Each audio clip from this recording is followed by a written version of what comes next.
Welcome, everyone, to another episode of the Average Ontario Anglers Fishing Podcast.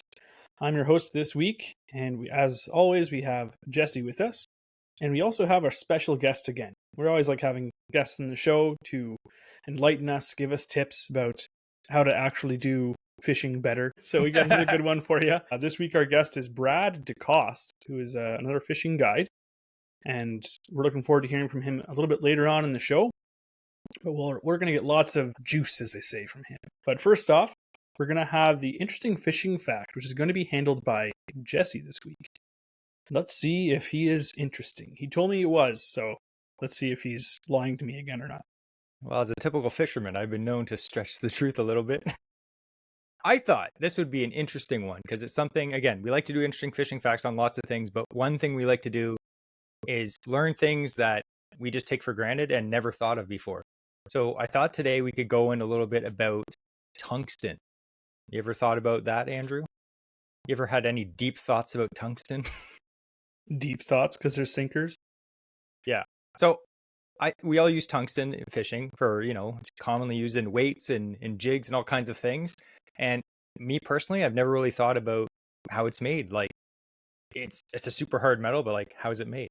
So I did some research and I actually went on to the Encyclopedia Britannica, updated last year. So don't worry, it's not super old. But anyway, tungsten. So in each one of these small segments I'm going to talk about, there's going to be some questions that I'm going to ask you guys to see how smart you guys are before we go over the information. And the questions they're a little on the easy side, so you should be good. I think this was like made for children, so you guys should be fine. So here's the question for the first topic. Which one's heavier? A sugar cube sized chunk of tungsten or the same size chunk of lead? Tungsten. Yeah. See, that was way too easy, guys. So it says that tungsten is the overachiever of metals. And why is that? Well, it's super dense, it's hard, and it's heat proof. And it's because of those reasons we talked about, it becomes the perfect material for making a lot of things in the fishing industry. We think too of like the importance of tungsten, right? When we were growing up, Andrew, tungsten wasn't really like a thing, was it? Like you didn't see like tungsten jigs. It was just like lead. Yeah. That was the deal, right?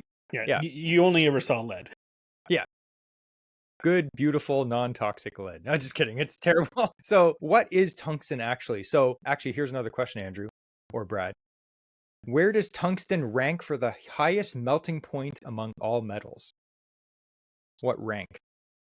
It's got to be, I would say, in the top 3. Yeah. What do you guess? I would say, top 5 maybe. Yep. It's actually number 1. Apparently. That's what the Encyclopedia Britannica says. So tungsten holds the record for the highest melting point of all metals. Nothing even comes close. It's basically made of 2 main minerals. I'll probably butcher the names of these, but one's called wolframite and the other one's called scheelite. Something like that. I'm not a geologist, so I don't know. But these minerals, we have to think, where are they formed? Well, they're formed in mountain belts, formed by heat and pressure, which causes them to be super hard. So you may wonder, where is tungsten mined? By far, mountain suspenders. Yeah. The main place is China. Everything's made in China. But actually, the number one by far, like, I don't know the exact percentage, but it says by far most of it is mined in China. And then there's also a lot of tungsten in Russia, Vietnam, Bolivia, and Kazakhstan as well. But there is a lot of it that is actually mined here in Canada. So we actually have a lot of huge deposits in the Yukon, the Northwest Territories, and parts of British Columbia and New Brunswick. So there's actually a whole bunch of mines. There's one called the Kantong Mine in the Northwest Territories in the Yukon. And it's one of the highest grade tungsten mines in the world. So it has like the best quality tungsten. It has extremely rare, it's like a rare kind of tungsten that you can find in these areas.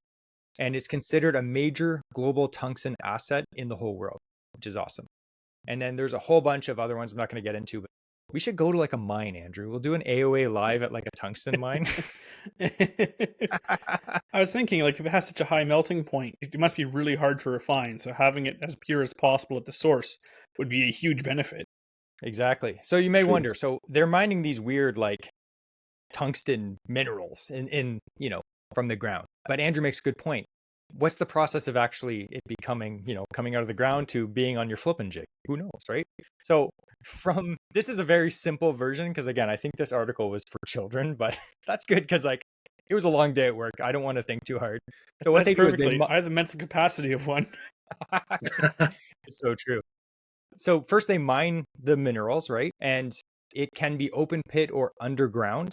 And then what they do is they crush and separate. So they grind the rocks and the minerals up, and then they use this thing called gravity flotation or magnetic separation to sort out the tungsten-rich pieces of the ground. And as we know, tungsten is super heavy.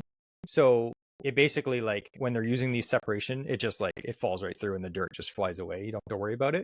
So now they actually have to purify it. So they superheat it, and then they dissolve it in these weird chemical solutions. And then they filter it until they get a pure compound called APT. Now, they turn this APT into metal. So they go APT goes into tungsten oxide, which turns into tungsten powder. And then that tungsten powder is heated up to thousands of degrees. And then they form it into tungsten bars or whatever jig heads, whatever. So that is the main thing. When you see and you're in the tackle shop, and this isn't to diss jig makers and stuff, but they're like, oh, this is my tungsten jig. You didn't make it. There's no way you could have made it because you don't have a tungsten melting forge in your basement. So that's why most tungsten jig, well, all tungsten jigs that are store-bought, they all are made somewhere else because no small bait maker or even large bait makers have the ability to make tungsten jigs because you don't have a super forge in your factory. I guarantee it. So it's cool. It's just it's a super, super cool material that it's super dense, but also the process of getting it is pretty insane. But what are the benefits? And why will anglers pay so much for tungsten? Because it is quite more expensive than lead. Well, as we mentioned, it's denser than lead, which means that it's a smaller weight for the same size or smaller size for the same amount of weight. So does that matter? A lot of people will say oh, if you're using a finesse bait, having the whole package being smaller is a big deal. If you're flipping and pitching and you have a smaller weight, it'll slide through the weeds easier. Another thing that people say, and I felt this myself, is better sensitivity. I don't know if you guys noticed that, especially if you're drop shotting or you're flipping stuff and you're banging that weight on the bottom and you're hitting rocks and stuff. It really, you can feel it go right into the rod, as opposed to lead is it's a soft metal. Soft, yeah. And it's not the same sensitivity as well. Another thing too is if you fish a lot of currents or deep water, smallmouth, walleye, ice fishing, tungsten, it sinks because it's smaller and more dense. It does sink fast. So you're thinking you're ice fishing on Lake Simcoe for perch, and you go, a big school of jumbos comes over and you're fishing a little jig, and you pull up a jumbo and you just want to get your bait down quick to get another one quick before the school scoots off. You don't want to use a huge lead jig or it's just slowly sinking down. It's no, get down there. Get down. So I did notice that because I have one of those free fall the reels that just uses it's on a bearing, and even a little tungsten jig, it has some heft to it for such a small jig. Didn't you get some backlashes? Yeah. Make sure you're paying attention. The last thing you want is a backlash when your fingers can't bend to pick it out. And one of the other things is the benefits of tungsten is it has less of an environmental impact for wildlife. Now, the whole mining process of it, I don't know, because everyone's oh, electric cars are better for the environment, but it's the process of making them is terrible. So I don't know if that's the same with tungsten. I'm not going to get into that. Probably get some weirdos with electric cars getting mad at me right now, but let's not get into that. Here's some questions, Andrew, because Andrew's a genius. Here's the question. How much more dense is tungsten than lead? I would say twice as much. You're right. It's double. It's double the density. Andrew's a smart cookie today. You know how I got that? Was thinking, if I look at a 1/4 ounce lead jig head or a 1/4 ounce tungsten, it's about half the size. I'm I'll just go by that. Anyway, fishing makes you smarter, people. That's what that was. 100% it does. To wrap this up, we have to think when next time you tie in a tungsten jig or you slide a punching weight onto your line, just think that tungsten likely traveled all the way from the mountains of China or Russia or way up into, the frozen wastelands of Canada up in Northwest Territories. No offense if you're from there. It gets crushed, roasted, dissolved, filtered, superheated, and then pressed into your jig. all just to end up getting snagged under a rock at the bottom of Lake Simcoe. So that's a cool thing. I've never thought about tungsten before. Again, me and Andrew, we use it all the time, and I've never thought about it. The only thing I think about when I'm using tungsten is how expensive it is, but it's worth it, believe me. Mhm. But anyway, It is expensive. The first time I ever heard of tungsten was actually my buddy got married and he had a tungsten wedding band. And I thought, like, that's cool looking ring. tungsten. Yeah. Awesome. And what I heard was, I don't know if this came up in your research, Jesse, but like tungsten, if you injure your finger or something, you can't remove it. Like it can't be cut, it can't be like it's there. They're like, if you're using heavy machinery, we will cut your hand off. I'm like, oh, Yeah. good. Good thing I don't use heavy machinery. What I've heard though is there's a certain like ceramic that will cause your ring to shatter. And that sometimes the tungsten, if it vibrates at a certain frequency, it will just like shatter into pieces. And kind of like how, now don't use this knowledge for bad things, but if you take spark plugs, right, the actual porcelain of that, that'll just shatter glass as soon as it touches it, just instant shatter. So if we call them ninja rocks. Ooh. I grew up in Beaverton. So what you're saying is I could be fishing, set the hook, and a tungsten weight will fly through the air. I'll try to block it with my hand. It'll hit my wedding ring and it'll shatter and kill everyone on the boat. If Possibly. your wedding ring is a certain type of ceramic, maybe. Okay. I'm scared. I'm You going get, to wear my ceramic rubber. coated glasses. It's like, yeah. I don't know if that's true or not. Could be a myth. I wanted to add, this is the end of the interesting fishing fact, but I just thought, speaking of dumb things that happen on the water, I thought we could just touch on something that is like news right now. And I thought it makes my blood boil. So I thought I'd talk to. Is this the Did you guys cheating? Did you guys hear about the kayak cheater? Yeah. Well, So bass boat cheater. yeah. So again, I'm sure if like you're into, the fishing politics and like fishing in general, you've probably heard about this. But this week, or like last week by now, this is what happened. So listen to this. There's this guy. Have you heard of this, Brad? No, I haven't actually. Okay, this is good. So there's this guy. It's bad, but it's good. He's fishing the New York Kayak Bass Fishing Club in June 2025. And basically what happened is instead of fishing from his kayak, so this is a kayak fishing tournament, but instead of fishing from his kayak, he was catching fish from a bass boat and taking pictures on a piece of a kayak that he cut out. So it looked like he was sitting in a kayak. So he would catch the fish on a bass boat, have his chunk of kayak on the boat, and then pretend to sit beside it so that you could tell it was a kayak, and then take his picture of the bass on the bump board. And the reason he could do this is because it was a month-long online entry kayak bass tournament. So it wasn't like a specific day where there had to be a specific card. It was just like the card for that whole month, and he was going out just logging all these fish. And you have to think, if you're in a bass boat, obviously you're at an advantage because you can get to spots better, you can fish rougher water, like all the advantages, right? Yeah. So he actually gets busted by, I watched a YouTube video. This guy's like, yeah, he's fishing with this other guy, one of his like, not friends, but just some guy that was fishing with him. And he basically ratted out his buddy. He's like, yeah, this guy's cheating.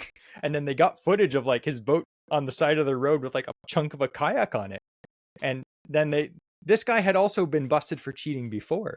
So the main thing is I'm thinking like he had to return the money, but it wasn't that much money for that one. He was given a lifetime ban from that tournament series. And a lot of the other tournaments were like, yeah, you can't, fish in this as well. I think that tournament, he only won $200 or something. But isn't that all that for $200? Isn't that insane? And he had been caught cheating before.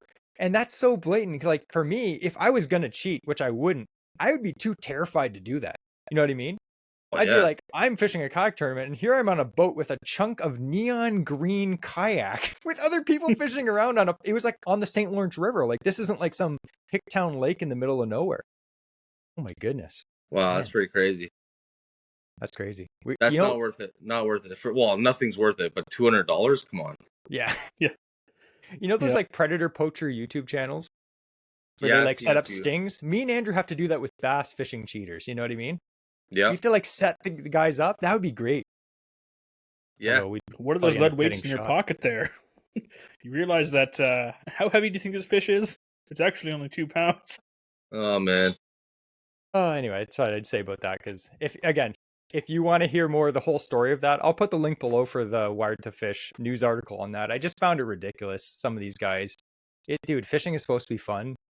You shouldn't get to the point where you're trying to cheat for $200. Yeah, no. What a joker! If No. you're listening to this, whatever your name is, I think the guy was named. All right, we gotta give this guy a shout out. His last name is Houseman. Houseman. Yeah, sounds like a weirdo. If your last name That's is the Houseman, guy who cuts up a perfectly good kayak for $200. He could have sold that on Kijiji or Facebook Marketplace and gotten more than he won from that tournament. Yep, it's true. Unreal. That was good. I like the tungsten. That was a great, interesting fishing fact, and that is good to bring up that news article. It's timely. Again, if you're listening to this in the future, it may not be timely, but it's still hilarious. So thanks for bringing that up. We're going to move now to our main topic. Now, we haven't told you what the main topic is today. That's because Andrew the main doesn't topic know. is fishing. This is a more generalized. We're not trying to focus on one specific thing, but this is a good time to kind of pick the brain of a guide. And Jesse and I have talked before about having guides in the show, and or fishing with guides and doing guided trips. And if you have the opportunity, by all means, we highly recommend it. You learn so much. And this is kind of an example of what Jesse and I do when we fish with a guide, we fish with someone else, is we're constantly there picking their brain. And these are kind of the questions that we'll ask them when we're on the water. So unfortunately, we're not in the water today, unlike the last episode, but we are going to be asking some of those similar questions. So first off, I want to introduce again Brad DeCoste. Make sure I get that one right. Yeah, you got it. And you run Rumblefish Adventures? I do, yeah. This is my 3rd season now since I've been doing it. It's a week more of a weekend thing than anything because I have a full-time job as a plumber. The goal is to eventually, hopefully, get busy enough doing that where I could maybe do guiding from May till, let's say, early November, and then just go back to plumbing for the winter. That'd be great. Mm-hmm. Yeah. Work indoors in the winter. Yeah, or outdoors. I don't care. I'll suffer through the winter at work if that means I could fish all summer long, right? Absolutely. I have no problem doing that at all. So, what originally pulled you into guiding here? Well, here in Ontario, I suppose it's probably just that's where you lived. But what pulled you into guiding specifically? I mean, I've been fishing since I was a little kid. My parents used to take my sister and I to Rice Lake every May 2-4. It was kind of a family tradition. We did that from when I was a little kid till I was in my late teens. And then when I was old enough, friends of mine and myself would go rent boats. We'd go to call different cottage resorts here on this lake and that lake. Hey, you guys rent boats? And we'd rent it for the day, go out fishing. And then I really, really started getting heavily into it then to the point where I said, you know what, I'm just going to buy a boat. And then I bought a boat and started taking coworkers fishing, especially coworkers who were never really into fishing that much. They always ask me at work, how's fishing this weekend? I'm like, oh, it was great, man. Caught this, that, like, oh, you should take me sometime. I'm like, yeah, anytime you want. So, I would bring them out. And then $70, we'll go out. Yeah, no, not even, you know what I mean? Just for fun and just to introduce them to it. And they caught a ton of fish and they had a great time. And then I started thinking about it. I'm like, you know what? I could really see myself doing this more regularly and maybe even for a living one day, especially since, construction's hard on the body and I'm breaking down every year. So I need something to fall back on when I hopefully hit that early retirement at 55, not 65. Mm-hmm. I hear you. That's funny because I'm the opposite. When my coworkers bring up taking them fishing, I quickly change the subject. Yeah. I'm like, what's that? It was terrible, man. I don't know why I do it. Didn't you catch fish? It's besides the point. Yeah. Yeah, it's good. I like it. It's a lot of fun. That's awesome. And what do you focus on? Is there a specific species or multiple species that you focus on in your guiding? Mostly bass. I'm a smallie guy through and through. I love fishing smallmouth. I do some pike trips early in the season while we're waiting for bass to open up. Mm-hmm. Last year, I tried my hand at getting some jumbo perch on Simcoe. That was pretty good. So I think I'm going to maybe do that again this April. Whoever's interested wants to go for some jumbos. I know a few spots. All right. Sounds good. We're going. We're on board. All right. But yeah, if I had to pick one species day in, day out, I'm going for smallies. I love fishing smallies. That's fantastic. I grew up fishing smallmouth, fishing, Algonquin Park when you go camping and stuff like that. That was always Yeah, the main fish that I grew up going for. So yeah, yeah, they have a close spot in my heart too. And right on. what a fight on Yeah, some good smallmouth. the acrobatics and they're jumping out of the water, and that's really exciting for people who aren't really who haven't really experienced fishing that much either, right? When they get a nice 3.5, 4 pounder jumping out of the water, they're like, oh my god. Or you get those 5 or 6 pounders just dogging it to the bottom and you can't lift it. I still do that too. Yeah. That's awesome. So you fished a fair area, like you mentioned, going to Corfu Lakes when you were younger. Right now you fish a lot like Georgian Bay, Simcoe area kind of thing. You know what? It's a shame. Simcoe's pretty much in my backyard. I live in Newmarket, Okay, and yep. and I don't store my boat at the house. I don't have room for it. So where I store it is literally, I think, a 4-minute drive to Cooks Bay Marina. And as close as it is to me, I barely fish it. Like I'll fish it for perch in April. And then once May hits, I'm up in the Port Severn area. I do a lot of guiding on Gloucester Pool and Little Lake. And then I go on the other side of the locks there into Georgia Bay in the Wabasheen, Midland, Victoria Harbor area, stuff like that. That's where I spend most of my time anyway. Love Very me nice. some Wabasheen. Yeah.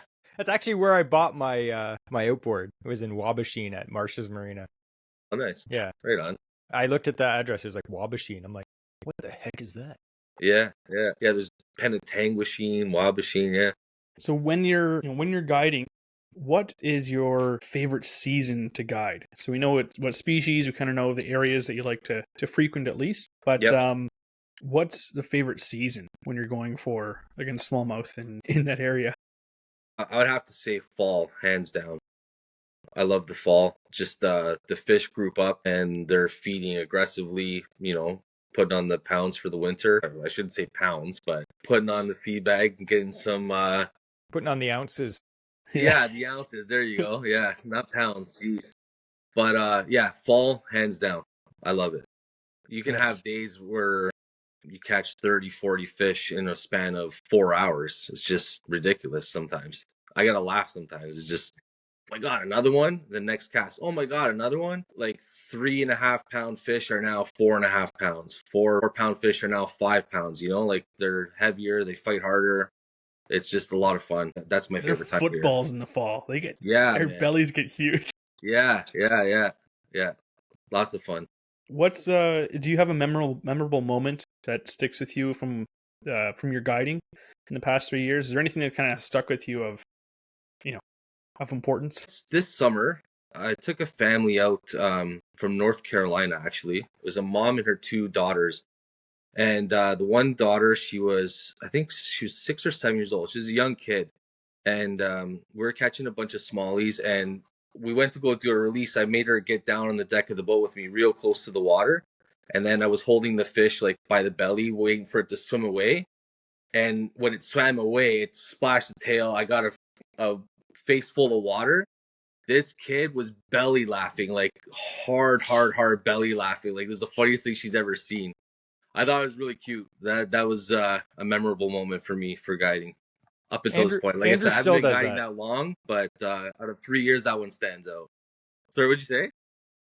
Andrew still does that when a fish splashes him. I still laugh at him. Some things never change. Giggle like a schoolgirl. Yeah, 100%. Nice. The one schoolgirl with a baritone voice and a beard. Ugliest kid I've ever seen. Yeah, that I resemble that remark. So when you're out in the water, let's say you just started your day, and whether you're guiding or just fun fishing, we're gonna kind of look at your experience, not to inspect your experience, but to gain information from it ourselves. So when you hit the water in the morning, what's your decision making process for where to start? So you actually to start catching fish. What's the process to get to that point? You're getting that first one in the boat. I always like to start shallow. Throw like a moving bait. If the water's calm and the weather's been steady for a few days, like nobody wants to fish the cold front stuff, but like, if you had a good week. Like I said, I only fish on the weekends, right? So I got my eyes glued to the Weather Channel the whole week leading up to the weekend. And if I know it's a nice calm morning, I'm throwing top water up shallow. I'll have another rod with a wacky worm Senko tied on just in case they miss the top water, and I'll start there. If I don't get bit within the first half an hour, maybe I'll check the first, like the inside weed line, throw like a drop shot along there, see what happens, and then just keep moving out deeper till I find them, really. But I always find myself starting shallow with moving baits just to gauge the fish activity for the day. You know, if they're smashing it right away, then you know it's going to be a good day. If not, then you know you got to work a little harder, check a couple little areas around where you're fishing, and hopefully run into them. But yeah. Do you ever make a cast right at the boat launch? No, I don't. But I know you do. I've heard. I can't help it. Yeah, I know. I'll sometimes make a cast before the boat's in the water. I'm like, time to make a cast. Yeah. Yeah, maybe I should. I'm still like taking the canoe off the top of the car and he's casting. I'm like, come on, man, help me out. He's like, fish idiot. on, fish on. Yeah. You know, luckily Andrew rarely catches something on those first casts. Thank goodness. Because if he was, I'd probably just leave him there and just come back for him later. Yeah, Bill, what's the point of launching the boat then, right? Or the kayak? Now, one thing that's a challenge for a lot of people, myself included, I know Jesse struggles with this too, is when you're going to a new body of water. Jesse gives me a weird look. What I struggle with? Catching fish. Yeah, it's true. But when you go to a brand new body of water, Jesse and I, we love to explore. We like to try new lakes. Or you hear about, like we were talking, that river system we were fishing just a couple weeks ago. We heard good things about it. Hey, you should try fishing this area. Like, okay, great. But we don't have exact spots. And so it's always tough to find where we want to actually start fishing on a body of water. Mm-hmm. Like, how do you break that down when you are planning to go to a new lake, and then when you arrive there that day or river, wherever you're fishing? What's your process to narrow down your search area so you're not wasting time? I always start off with a Google Earth images of whatever lake I plan on going to, and then follow that up with a Navionics, obviously. And then I look for areas based on the contour lines of that lake, for areas that I'm most confident where I do the best, like the stuff that I like to fish. So I like to fish a lot of humps, let's say rock piles or whatever. So you know how those look on a Navionics. I'll mark a few of those, and then when I get to the lake, I'll check it out.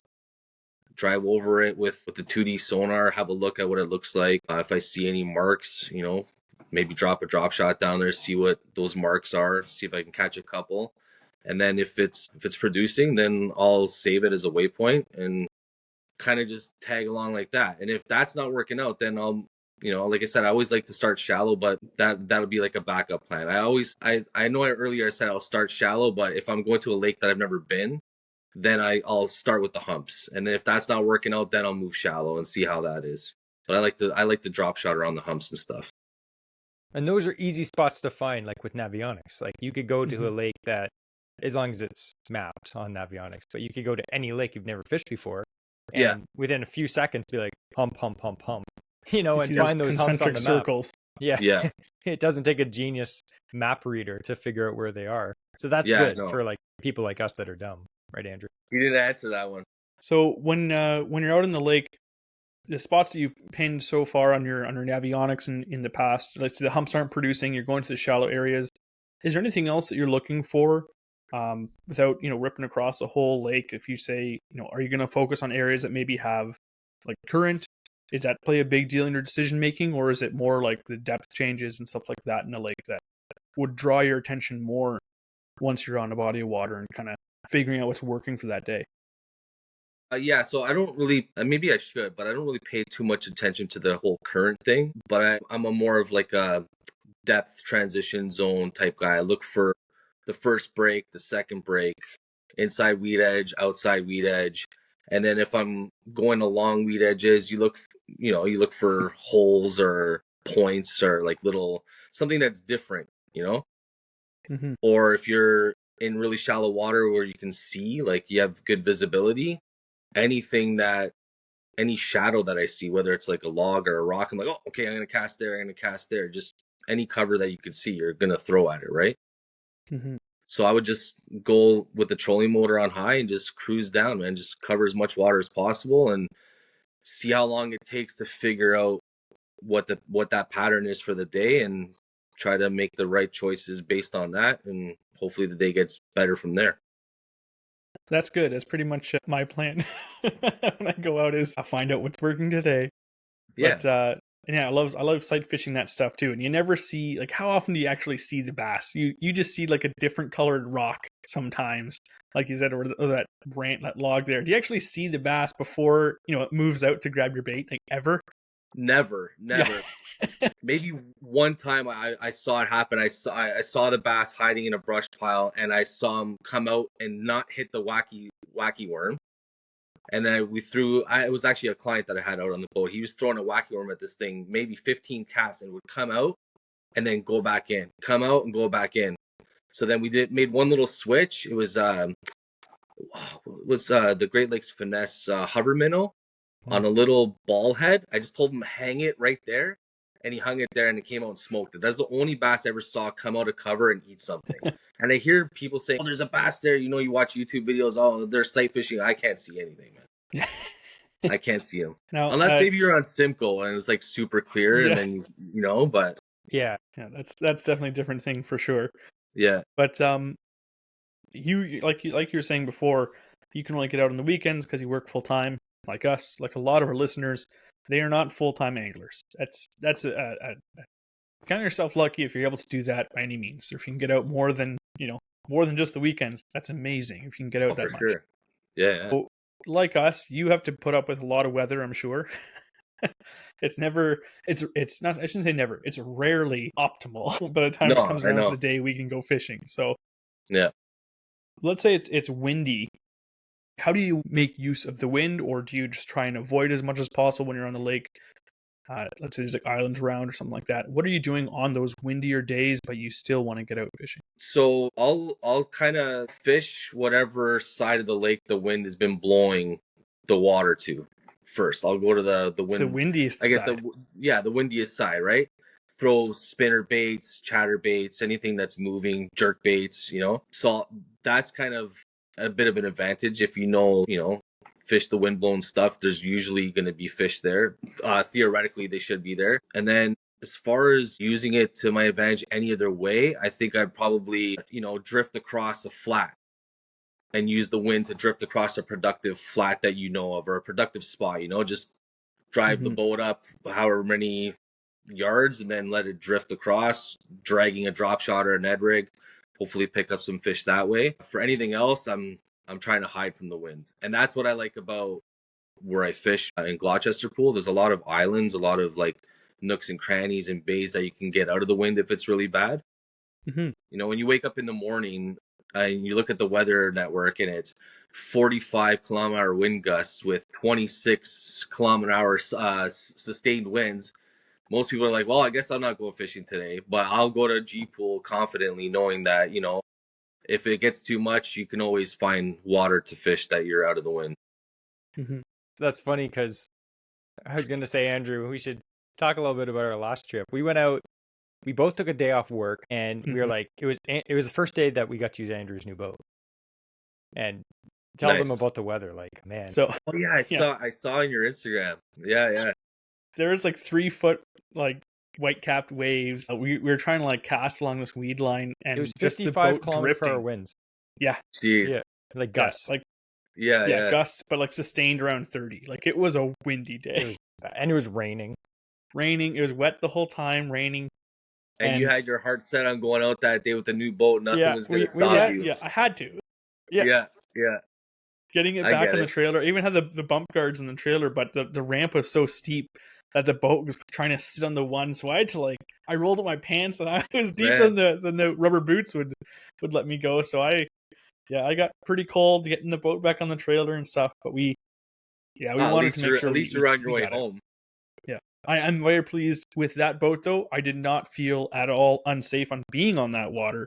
It just made it challenging for boat control to actually, properly fish or effectively fish. Yeah. As for the safety, I had zero concern. That was great. What did you think, Jesse? We would have stayed out if there, like the area we were fishing, the wind was going, I think it was going north, and the lake we're fishing was like a straight north-south lake with no islands. Yeah. So it's like Yeah. there was nowhere to hide. So we were just like, so you're like in a wind tunnel. yeah, we were Yep. fishing this one weed line for muskie, and like we drove to the end and we were drifting like 5 kilometers an hour. So like we were like casting, and it's cold. So we're like trying to slow down for muskie in the fall. And it's just like we were drifting faster slow than retrieve. like trolling speed. So after a while, it got to the point where there was like white caps, and I was like to Andrew, like, we should probably go in. And we were So we supposed to hit packed up and somewhere went to a else. different lake. Yeah, and it was still bad. So then we went home. It was more Yeah. sheltered there, so we were able to fish a couple spots at least. But which we like knew you about, said, but- it's great to be able to fish on those windy days. If you have a boat Mhm. that's capable of doing so on a lake or a river system that has islands on it, because then you can always shelter yourself. And you'd be surprised how calm it is behind some of the islands. It's like 50K gusts and you're behind an island. It's like pretty calm. Pretty It's nice. like a completely different world. Yeah. And then you Yeah. go around the corner and you're like, what is this monsoon? Yeah. You thought we were going to add to that story. And we caught a giant fish. We didn't catch nothing. We almost No, died. didn't even see anything at all. That's all right. Not It a happens. sniff. But maybe. I just didn't feel the bite. Yeah, we just off to Taco Bros and I spent more money. That place is dangerous. Yes, it is. So when it comes to baits and stuff now, what's one pattern that you go to year after year that you have found is just remains to be successful? A drop shot on like deeper humps, like I mentioned earlier.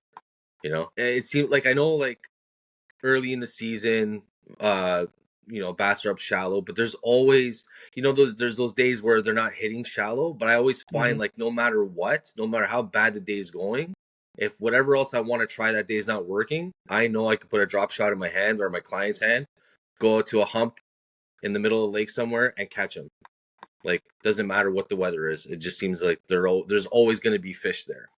Sometimes you got to drive around the hump, look a little harder for them. They're not right next to it, just off the hump somewhere. Maybe there's a rock off the hump that you never noticed before. Then you catch it and they're sitting right there.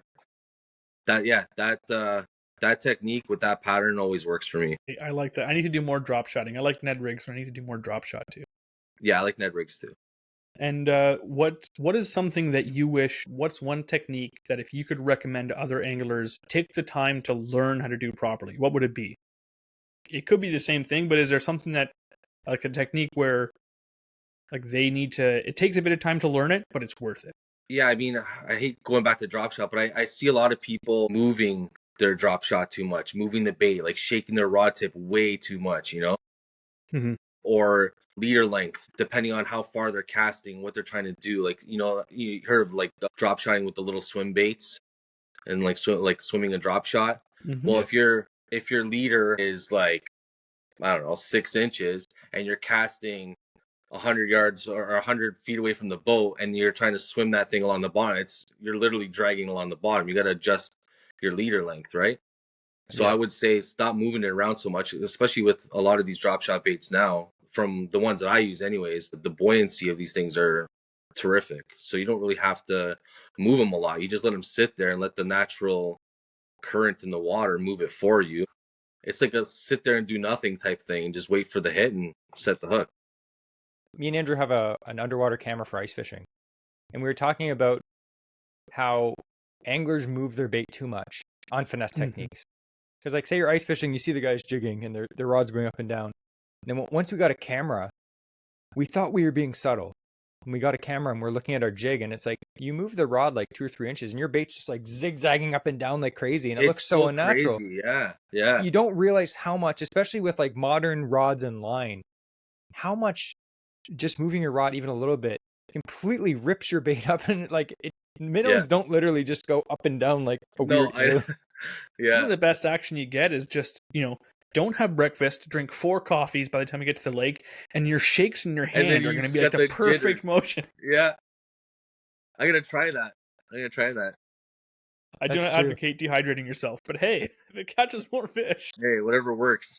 That's something though, like, I think that's something I have to work on because I'm more of a power fishing guy, but I think that's something that a lot of people, they may have to remind themselves constantly throughout the day to be like, slow down, like keep it, like chill a little bit, because I just feel like you get into a habit of doing it, or even reeling in a bait, you get into a habit of reeling at a certain speed, and you don't, you might slow down, but as you start fishing and not paying attention, you'll go back up to that speed that you don't want to be at. So me and Andrew, what we have to do, Andrew, we have to come up with a plan. Every 5 minutes, you yell at me, and then 5 minutes goes by, I'll yell at you. Be like, slow down, idiot. Yeah. Slow down. Basically, we already do that. Well, we do. But I want you to be a little more mean, because I'm not learning fast enough. It is tough though. I find myself like with moving baits too. Sometimes you get into that rhythm, and half an hour goes by and you realize you've been reeling it in exactly the same way every cast, and you're like, what are you doing, man? Just slow down, add a jerk, add a pause, like do something different, just instead of winding it back, wondering why you're not getting bit, you know? It's hard to remind yourself that sometimes, I find. I agree. Especially when you got somebody else on the boat, you know, you're just shooting the breeze while you're fishing. You're not really paying attention, and yeah, it's like way too fast. And you missed that muskie in the figure eight.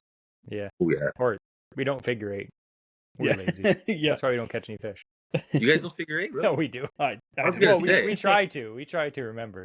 Yeah. I think Andrew usually does. What was it? The figure 7? Yeah. I just do a big L first. They call it the lazy if I'm fishing, L. Yeah. If I'm fishing shallow water, I'll just do an L. Yeah. Because if it's 6 feet deep, I can usually see it. But if it's dark and murky, then I will figure eight. Yeah. But when, again, going back to the fact you fish primarily weekends, or you do fish the weekends as a guide, I know Jesse and I, we always are not concerned, but we kind of hate going out on the weekends just because it's so much busier on the water. And it's more pressured, and I think that we've seen a difference with how fishing is on some lakes where they're busy on the weekends versus fishing them during the week. But for yourself, how do you approach fishing on those busier days? Because are you concerned about the boat traffic? Are you gonna focus on different areas because there's more boat traffic there? Like for instance, where I fish on Gloucester Pool, the weekends are super busy there. There's jet skiers, wakeboarders, pleasure boaters. Way more of those than there are anglers, it seems, right? Mm-hmm. But after fishing there for so long, I kind of know like where they're going, where they're coming from. So I try to stay away from those areas. But aside from that, I would say show up way before everybody else gets there. Especially in the summertime. Like I don't have a problem showing up to the lake at 5:30 and dumping the boat in the water before the sun comes up and getting some solid fishing until 11 a.m. or so. And then when it gets super busy, either go look for new water to fish, or maybe take a break, get off the boat, maybe go grab something to eat, or if there's something close by, and then come back for the evening bite. Because usually weekend anglers like myself, you go there, you launch the boat around 7 a.m. and then you're off the water, 2 o'clock, 3 o'clock, I'd say. Most people I see kind of leave around there. I'll stay as late as I can, but I have a daughter who's on the soccer field 5 times a week, so I can't really stay as long as I want to. Mm-hmm. But I would say, maybe take a break and then come back out for the evening bite, because we all know how good that can be, right? Mm-hmm. Absolutely. And then, if there's people fishing in the typical community holes, as they say, mm-hmm. always search around those community holes. Because I find sometimes where people think the spot is, where they mostly are, look for something that's close by there, where when those fish are getting picked off of that spot, they're going to leave at some point. And if there's close enough structure to that same spot, they're going to go there. So just drive around. If somebody's fishing, drive around them.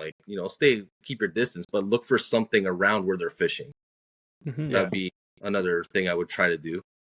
I like that.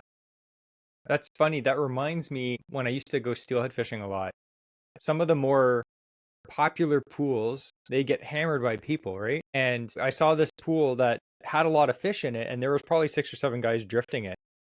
And then I walked downstream, like literally 20 feet downstream, and just sitting behind a rock in the riffles was like 10 fish they had ditched the pool because they were getting slammed with baits. Yeah. And they just dropped back, and they were sitting there, and no one, from where I saw the fish looking up river, there's like 10 guys, 6 guys fishing the pool.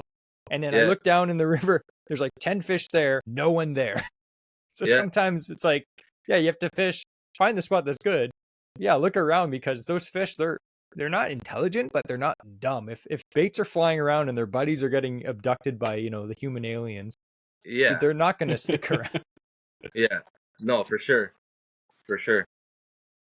And what do you think is, again, we have all these other anglers on the water. Again, that's great to have fellow anglers. It's becoming more popular, and that can be a good thing. But at the same time, what do you think is maybe a handicap for them, where they rely on one technique or one lure? What do you think is kind of, would you consider perhaps overused, if you could label something as that? I don't know. It's hard to answer because I'm not on the boat with other anglers and seeing what they're doing. If I had to, yeah, I know, get the binoculars Get out. the binoculars. It's like, is that a chatterbait? But I think maybe like people get too zoned in on their confidence baits, and then that's all they throw the entire day. Like they like almost like try to force it. They're like, well, I caught fish like crazy with a chatterbait last time I was out, so I'm gonna throw that today again, and that's all I'm gonna throw because eventually it'll work, Instead of like experimenting and trying something different, to just I feel like maybe the confidence bait they rely on too much, if I Okay. had to say. And let me reverse that question now. What is something that you make sure you always have with you? What specific bait is something that you're like, no matter what it is, I have this in the boat? I can't remember the size. I think it's like the smallest, the Mega Bass Hasdong shad on a drop shot. Lights out every single time. I don't care what else I'm using, how the bite is going, wherever else. I know that if I go and throw that around, I'll catch fish. Excellent. Before we carry on with the main topic, I just wanted to, Jesse had mentioned that we have some reviews, and I've been enjoying this episode so far. Hopefully Brad has as well. Yeah, it was awesome. We make him do most of the talking, which is fantastic when you have a guest. Yeah, less work for me. But we like to give little shout outs and read some reviews when we get them. And I just thought it would kind of be a nice little break in the middle here to read a couple different reviews. Jesse, why don't you read one of the first ones there? Yeah. I was actually just going to mention we have over 625 star reviews on our podcast, which is insane. So if you haven't written us in a review, make sure to go up and do that because it helps us rank better. And it just makes me and Andrew feel warm and fuzzy. And we like reading them. Yeah, we're just going to read 2 today. So this is not a review from the podcast, but this is someone that listens to the podcast. They actually sent us a message on Instagram. So if you want to send us a message, Instagram is good, or you can send us an email, or you can just write us a review. So this one is actually from a guy named Cisco, which is a cool fish anyway. So he said this, and I also asked him if I could read this. I won't read random personal messages without asking, but maybe I will. He said, hello, new listener here. I've been binging the podcast on my daily commute, and now I'm on season 2 within a couple of days. That's hardcore, man. Like, that's like a lot of episodes to get in 2 days. Nonstop. Crazy. I would have fell asleep. He said he's also new to the hobby, which is great. That's why we make this podcast, so that people that just getting into fishing, as well as like, people that love fishing too, can get into it and learn. So he's new to the hobby, just started in August. He said that he picked up a $50 Canadian Tire fishing set and caught his personal best largemouth on his 3rd outing out. And since then, he's been hooked to fishing ever since and look forward to fishing whenever he can get free time, which again, that's what me and Andrew do. Every moment of free time we get, we're likely going to Dairy Queen or fishing. Only Dairy Queen if we catch a fish though. So he said, I just want to let you guys know I enjoy listening to the fishing banter and appreciate the information you guys share, especially from a beginner, or I guess you could say a below average Ontario angler standpoint, even though I'm not getting exact GPS coordinates on spots. That's only for premium members. I'm just kidding. Yeah. Keep up the great content. I'm also one of the few who appreciates the podcast is clean, as I have a 2-year-old who mimics every word he hears. Hoping one day to have him as my fishing buddy and teach him the ropes of my experiences and of the things I learn on the podcast. So we appreciate that message. It's great. We were just talking to Brad before about how like the podcast is clean and we don't, no swearing, nothing like that.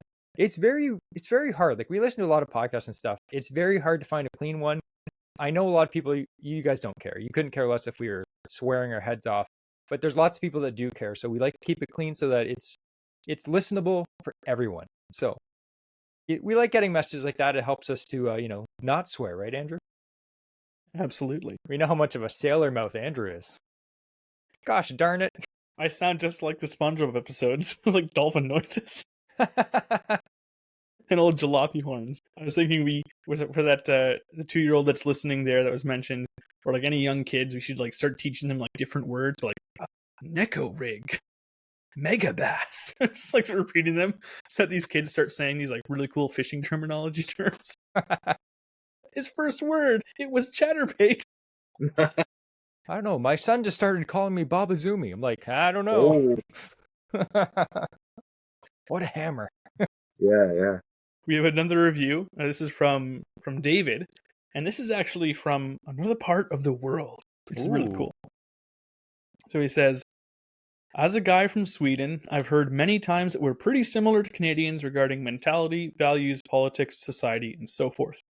But after listening to this podcast, I've come to the conclusion that Canadians are 100% crazy. Absolutely. It's true. He does say just kidding, but we all know you're not really kidding, David. It's true, we are. He says, this is one of the best and most entertaining podcasts I've heard in a long time.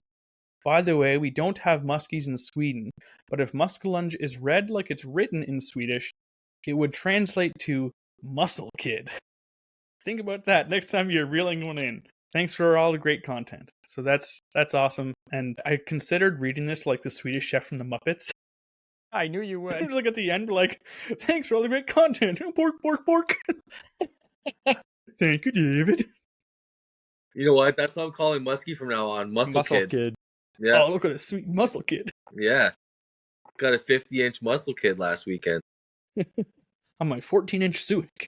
Yeah. It's hilarious. Yeah, we like getting reviews, especially cool. from different places in the world. That's crazy. I love it. And like Jesse said, if you haven't left a review, please leave one. It's something that we do enjoy reading. It's not just, you're not writing it to a faceless organization like, well, I'm not going to name them because we'll get sued, but we actually appreciate and read them when you send them in. And that's fantastic. And we like stuff like this. So yeah, please feel free to do so. Pause this right now and do it. Then make sure Unless you you're unpause it driving, because we have more of the episode to go. Do it. So going back to our main topic, going to like adapting on the water. So when the bite dies, and we've all experienced that unfortunately, let's say we did everything right, we dealt with the weather, we're out there, and we've caught some fish, they're in the boat, and then we haven't caught anything in the past hour. Maybe it's because we've been reeling too fast or the same. But what's something that you like to do to kind of shake things up, to kind of shake the cobwebs off and maybe start getting back on some fish? Get out of that area. Leave. Go somewhere else. Really, I mean, if I'm not catching, you said an hour. If I'm not catching in 15, 20 minutes, I'm changing color, maybe slowing down. If I'm fishing at a drop shot, I'll switch up to a Ned rig. Maybe throw, I like those, again, Great Lakes Finesse, those little tube craws. The juvie craw? Yeah, that's it. Yeah, those are pretty cool too. But yeah, I mean, 15, 20 minutes. If I was getting fish and then 15, 20 minutes go by, I'm on a spot and it's not happening, I switch the lure, switch the color, slow down a little bit, I'm out. I'm gone. Go somewhere else. So change bait, change presentation, and then change location. Change location, yeah. Okay. Yeah. I know some people like, they'll keep using the same technique, but just keep moving locations and again, I've been guilty of that. I keep throwing, like he said, that one bait that I've done well on, and I just want to cast that all day long. Yeah. I just keep going to different spots and casting the same chatterbait. True. But learning more and more, Jesse's like, I know. Andrew has a chatterbait that has been tied on his rod for 3 years and he hasn't taken it off. Come on, really? No. Maybe No. 1 year. But I do have, like, every time I go out, there's a chatterbait tied on. It's not the exact same one, but it's something I've been trying to do more though. Is fishing? Perhaps the fish tend to stay in a similar area or vicinity of where they are, right? For on a day-to-day basis. So maybe they're still there, but I just had to change how I'm presenting and what I'm presenting to them to start bringing them in. So that's good. Or a good reminder for myself primarily and all of our listeners as well. Yeah. Or like we mentioned earlier, like move just off of that spot too, right? because maybe they were right there, but you caught too many of them. So they're like, you know what, screw this guy. And then they swim off 15, 20 feet from where you are. They're still close by. Just maybe have a look over there before you actually vacate the area and go somewhere completely different. And when it comes to using, like you mentioned already, driving over a hump and using some 2D sonar. So when people have access to technology like that, again, we're not going into all like the live scope stuff like that, but 2D sonar is a huge step up when you didn't have before, and now you do. Oh, It's for amazing. sure. Super useful. Yeah. So if you could teach some, us weekend anglers, one thing about reading structure, how to make better use of that 2D sonar, what would you say? Let's say you're starting off shallow and then you point the nose of the boat towards the middle of the lake. Drive until you start to see a weed line, and then turn your boat and go either, if you're heading north or south, you pick a direction and go along that weed line. Try to keep that weed line on your 2D sonar and drop waypoints along the weed edge, and then circle back, and then you know where that weed edge is, and you're up at the front of the boat looking down, and I call it fishing blue dots. Like on my GPS, whatever waypoint it is, it's always a blue dot. So I just chase blue dots, right? Because not all of them that. have like active tracking or active mapping and stuff, so you can just follow your own break line. Then if you're finding it on 2D, and you just create a series of dots to then connect at the end. I think my graphs have that, and I don't even use it. I still I don't think I use my graphs to their full potential. I'm not good with technology. I know how to use it to the way it works for me, and that's good enough. I don't like to get too complicated with that kind of stuff. I find then I'm playing around with my screens more. And like I said, I'm only in the water for the weekend, so I don't want to be on the water screwing around with my friggin' graphs all day, right? Stupid computers. Yeah. So I just I would find a weed edge, mark it out, or drive past the weeds into more open water, look for something on that second break line for any structure, and you know what that looks like on a 2D sonar. If you drive over a hump or maybe a log or something, just mark it and then circle back. And then I'm lucky enough that I have down scan and side imaging. I got active target and all that stuff too, right? So if I drive over something with 2D that looks juicy, like a rock pile or whatever, sometimes I don't know, it's weird, I don't see the marks on my 2D sonar if there's fish there. But if the structure looks good enough to me, I'll still turn around and then I'll drive over it with a down scan, and I might be able to see it. And then at the very last thing, I'll dump my trolling motor in and I'll have a look around with the active target, and then I'll see them. If they're not there, then whatever, I'll just keep driving and look for something else. Yeah. And if you go over a spot and you have pinned it, do you circle back and fish it right away, or would you recommend leaving it for a certain amount of time and then coming back to fish that now that you kind of cast ahead at it and not be on top of it? No, I'll turn around and fish it right away. Well, like I said, I'll turn around, I'll dump the trolling motor in, I'll have a look around with active target. If I see that there's fish there, I don't leave fish for other fish. They're there, I'm fishing it, right? If I have a look and there's nothing there, at least the waypoint is there, and then I'll go somewhere else. And then later on in the day, I might come check that spot again and see if something moved up there, or And that's nice to know as for small craft anglers too, because if you were to mark something and then slowly paddle along or whatever, and then eventually make yourself back, if you can if you don't feel bad about fishing it right away, you don't have to feel bad that, oh, I'm fishing it right now, I just drove on top of it. Especially if you're in a small craft, make use of that. You're there right now. It's going to be hard for you to get back to that spot maybe and feel good about fishing it. Yeah. And then I know why people would think don't fish it right away because you just drove over the top of it. But if it's in deeper water, I don't think it matters that much. And especially like we talked about before with pressured waters, there's boats flying around all day long. These fish, they're accustomed to that, I think. I don't think that really bothers them that much, to be honest. At least in my experience, like for where I fish. Yeah. They don't seem too spooked by it. In deeper water, that is, though. Shallow water, you're going to scare them off, right? But I was just thinking about how you said pinning like a weed line, which is a great, we do that ourselves. Yeah. because you don't need a super fancy fish finder to do that. You just need you No. could use like a $150, cheap Garmin to do that. Yeah. But there's this one lake that me and Andrew fish, and it's a huge weed flat, and it's like 5 feet. That's it. And it's thick weeds and stumps, and it's just like. And then one year we cut across or something. We're like, let's just cut across, and then there's this random like rock reef that's like the size of like 2 school buses. And then it's weeds through, like you'd never find it because it's a murkier, like thick, dense weeds. You'd never find it unless you drove right over it, and you'd never drive over it because it's like super thick, like slop everywhere. But then there's this rock pile, and it's amazing.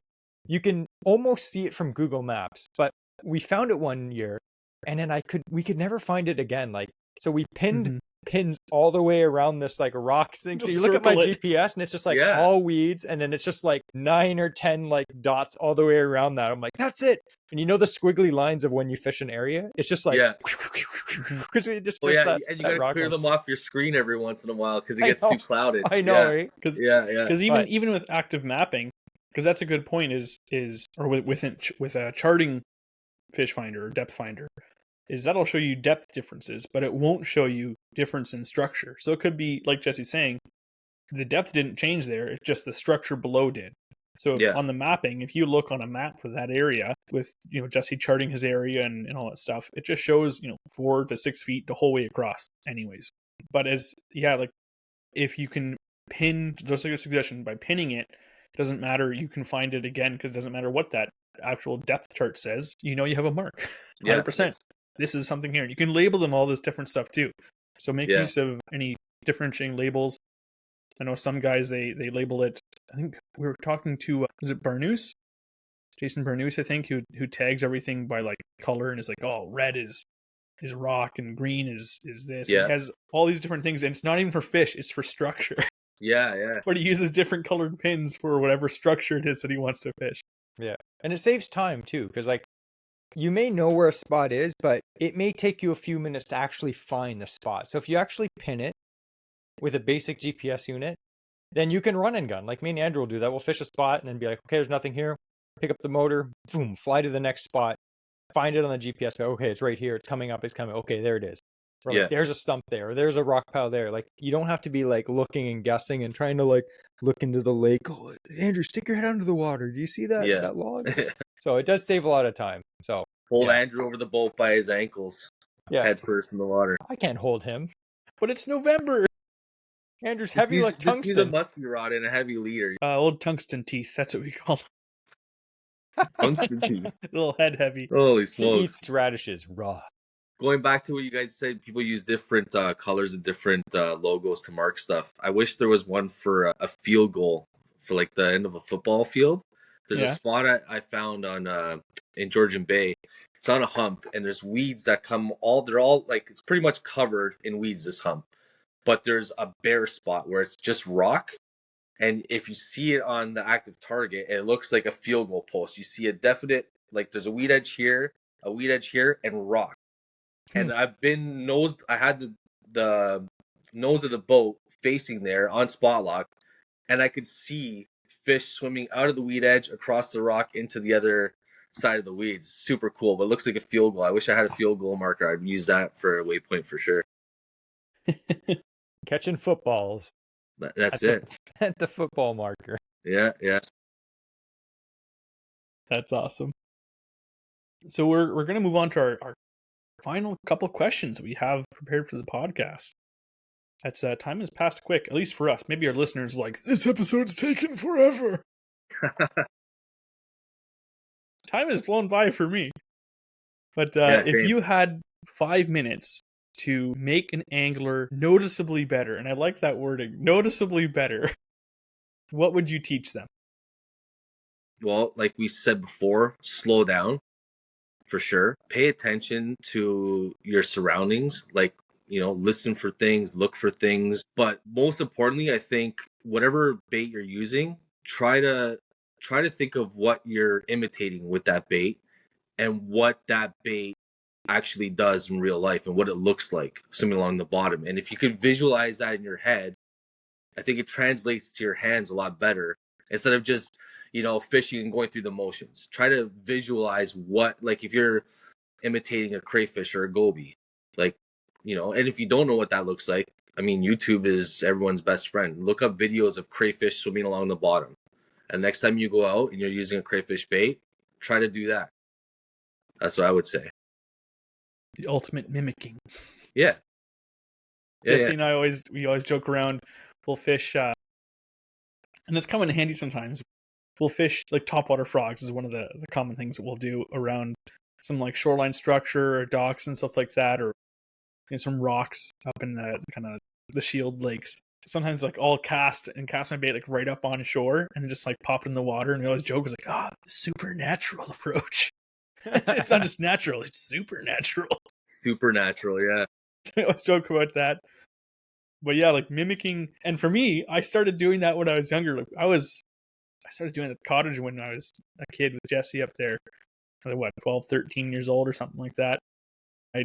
First time fishing, we were actually fishing a spoon. And I'm like, it's a frog pattern. So I was skipping the spoon underneath the trees right into the mud bank. I was like, splat, right? And I just kind of reeled it into the water. And that was the only way we were catching fish that trip. Like they were right up on shore, and you'd spook them if you hit the water. Yeah. So that Crazy. worked, but that was the start of that supernatural. Yeah, So yeah. Thinking of what you're imitating, I like that. That's what I often try to do. I have lots of success with the dragonfly lures because I try and fish it how a dragonfly I see in the water is acting, or a spider. I'll cast it with a spider, like live target bait. And usually I move that thing 2 feet and I just recast. I'm like, nah, a spider, I don't see spiders ripping across the water. Like in the States, I've seen that with tarantulas and stuff. But up here, a dock spider falls in the water and it runs over to the nearest branch, and then that's it. Like they're not moving far. So that's how I'll try and fish it, Cool. The last question we have is, if you could give one brutally honest tip to help anglers improve fast, what would it be? I mean, everybody says it, as I'm going to say it too, is time on the water. If you think you're going to, if you're a weekend angler and you're not that experienced, you're just getting into it. If you think you're going to go out there on a weekend and smash fish, you obviously could, but there's a lot of days, and you know how it goes, like fishing's fishing. You're not catching a crazy amount of fish all the time, and some days are really slow. But the more time you spend in the water, the more experience you gain in the lures you're using, the rods you're handling, all the stuff we talked about, you're going to get better. I mean, you can't get worse, right? I hope not. I hope not too. Andrew's like, just more opportunities to do bad. Yeah, so time on the water, man. Time on the water. And then just like love what you're doing out there anyways. Just enjoy being outside. Am I going to lose you guys? No, I'm still good. Okay. So if we have, I think brutally honest, how could I put that in a brutally honest way? Get your off ass the on couch. The water. Get your butt on the water. Yeah. Start fishing. You can't catch them from the couch. And dress properly. Don't let the weather keep you home. Right? A lot of people, like, it's too hot, or it's raining, or it's too cold, or it's too windy. Like, just get out there, dress properly, be safe, and just have at it, man. Yeah. Excellent. Some of the best fishing, like I know we talked about this last episode when me and Andrew were out on the water muskie fishing, but some of the best fishing of the year is in the most uncomfortable weather times. So yeah, we had a blast having you on here, Brad. So did I, man. It was awesome. Thanks for having me, guys. Yeah, no, thanks a lot for coming on. Thanks for sharing some of your knowledge. And again, like, we love to have people, guests like yourself on, who have that guiding experience, who are out there doing this for work, getting out there a lot more frequently than we are. So if anyone would like to book a trip with you, or want to contact you for anything, what are some of the ways that people can reach you at? I do most of my communications and bookings through Instagram, and I just started a website. It's still under construction, but that's rumblefishadventures.ca. So it'll be coming up soon. Give me a couple weeks, I should have it up and running. But yeah, Instagram, Facebook, and rumblefishadventures.ca. Sweet. All and right. I'll put all the links for that down below in the show notes. So if you're interested in that, you can just go down and Appreciate click it. it quick and check it out. And if you just go on Instagram too, if you're on Instagram, make sure you give Brad a follow. I was showing Andrew his Instagram earlier, and I was just like, smallmouth, smallmouth, smallmouth. pike, smallmouth. I was like, I think this guy likes smallmouth fishing. Just a little bit. Just a little bit. Yeah, make sure to give him a follow as well. And while you're on Instagram, make sure to give us a follow too if you're not following us already. And if you're not, I don't know what the heck's your problem, but follow us on Instagram. Get on it. And since we all love technology, what we should do is on, let's say, November the 30th at 7 p.m., we're all going to try and log onto the website and crash your server. How about that? Yeah. Is that how that works? You can, yeah. Andrew's such a Depending nerd on the for host. knowing that. Loser. I hit technology too. All right, so we have some housekeeping, I guess. Technically, we don't really have housekeeping. That's right. I haven't done dishes in weeks. That's why I can smell your house from here, Andrew. Gross. No, but we just like to say we'd like to thank everyone who is on our Patreon that helps support the show. We do appreciate it. It does cost some money out of our own pockets to run the show for all the programs and all that fun crap that we have to deal with. So we do appreciate it so that we're not paying out of our own pockets. You can join a Patreon member for free. We do a lot of like giveaways, especially next year. We're going to have a lot of more giveaways like we did this year as well. So make sure you go on there. Free members can enter the giveaways too. So make sure you remember. I'll put the link down below. Other than that, we don't really have any news because, fishing season's kind of, it's slowing down a bit. I mean, Andrew might get out once or twice more for muskie, but that's about it until ice fishing. So it's a sad time. But don't worry. We will keep producing the podcast throughout the winter so you have something to listen to remind you of fishing until the ice Awesome. comes. And we do have some actually coming up soon. I'm not sure exactly how soon, but we're gonna start having, I think next month you said? Yep. Jesse knows what I'm getting to, my very roundabout way of saying it. But we're having another returning guest going to talk to us this time about some ice fishing tips. So we're looking forward to that coming up as well. Another Cool. guy. So before we close, another guide. Again, we've taught you all we can. We need to get other people in here. So before we end this episode, we have, as tradition states, the quote of the week. And this time it will be handled by our guest, Brad. Every time I listen to you guys' podcast, I hear the quote of the week. I always thought to myself, I'm like, what would I ever say as a quote of the week if the boys ever asked me?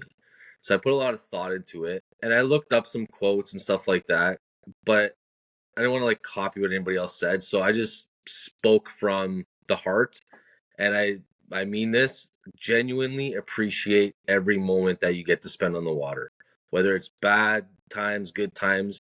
There's always a story to tell. And you're always either, if you're by yourself, it's good for the soul. You're out there in nature. If you're with some buddies and you're shooting the breeze, it's always a good time. So just appreciate every moment on the water. Even if you forget the boat plug at the ramp.